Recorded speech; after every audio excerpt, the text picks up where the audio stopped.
Paying a handyman for a few little fixes around the house can actually add up to a big chunk of change. We would rather help you keep that money and still make the fixes. So we're calling in Jake Tyson. You may know him as DIY Network's Handsome Handyman. He's here with 5 quick fixes that we can all do ourselves. I'm back. I even brought my tool belt for the occasion. And Erica, how good do you look? Giddy up. Thanks for loaning it to me. So 5 quick fixes.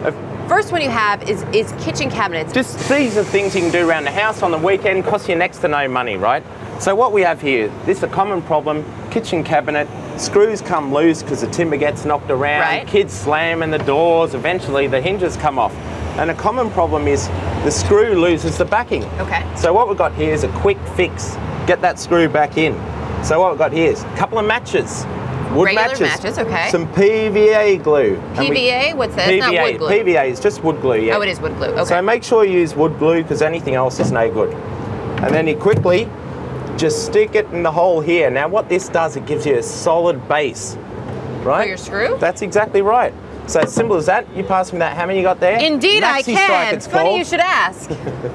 Thank you very much. You're quite welcome. You're a great little helper. Give them a good knock in.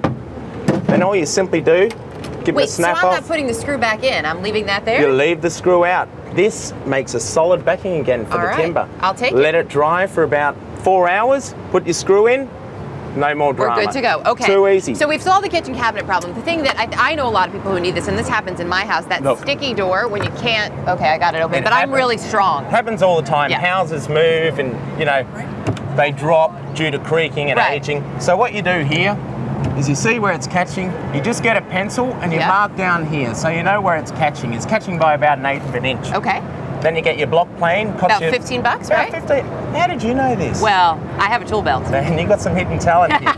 Lovely colour door, by the way. Did you paint it? I picked it out, yeah. Then you get your block plane. Now, most people will take their door off. I don't, because a lazy man finds an easier way. I like it. I like your thinking. Okay, and then you'll just run your plane up. Now take your time.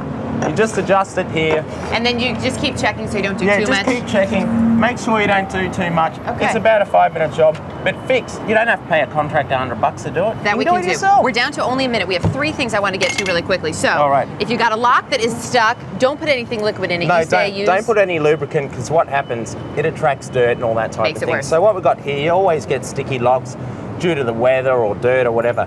So this is called graphite dust. Okay. Right, use graphite dust. You give it a squirt. In there? In the keyhole, right in the lock? A little bit on the key. Okay. And this way and attract and then that'll any just moisture. clean it out? Too easy. Perfect. That's it. We've got that done. A stripped screw. You got. Next one. Do it in 15 seconds for me. Strip screw happens all the time. Yep. What you do, hacksaw. Of course. Right? Cut through. And what you're doing here, screw? you're making a slotted hole for the screw. So you cut it through. So that I can get my screwdriver in. You can get a flathead screwdriver. I love it. Bang, you're in. Perfect. That one I've needed in the past. This I also needed. I can never figure out where to get rid of my paint. And you can't. And you know, it's toxic. What we've got here, and listen, the hippies at home, don't get excited. This is just kitty litter, right? So you get your paint. We're disposing of old paint. I'll put it in a glass bowl so people can see what's going on. Okay, so you're putting the paint in with a bunch of kitty litter. Into the kitty litter. And then once it soaks it all up, which through the magic of television has happened in the shoebox right next to us. So once it soaks it all up, you can actually put this in your garbage. It's safe to put in your garbage. Dumpster? And you, look, come on, have a smell of these. Oh, please. Smells better than my cat's litter box. That's exactly right. So it gets rid of all that old paint toxin. And it dries up. It is safe. Wrap it in newspaper, throw it in your bin. You're sweet. All right, I love it. This may be my favorite. Jake, pleasure to have you. I'm going to keep the tool belt. Oh, please. You can have it next time when you're back. Thanks. Appreciate it.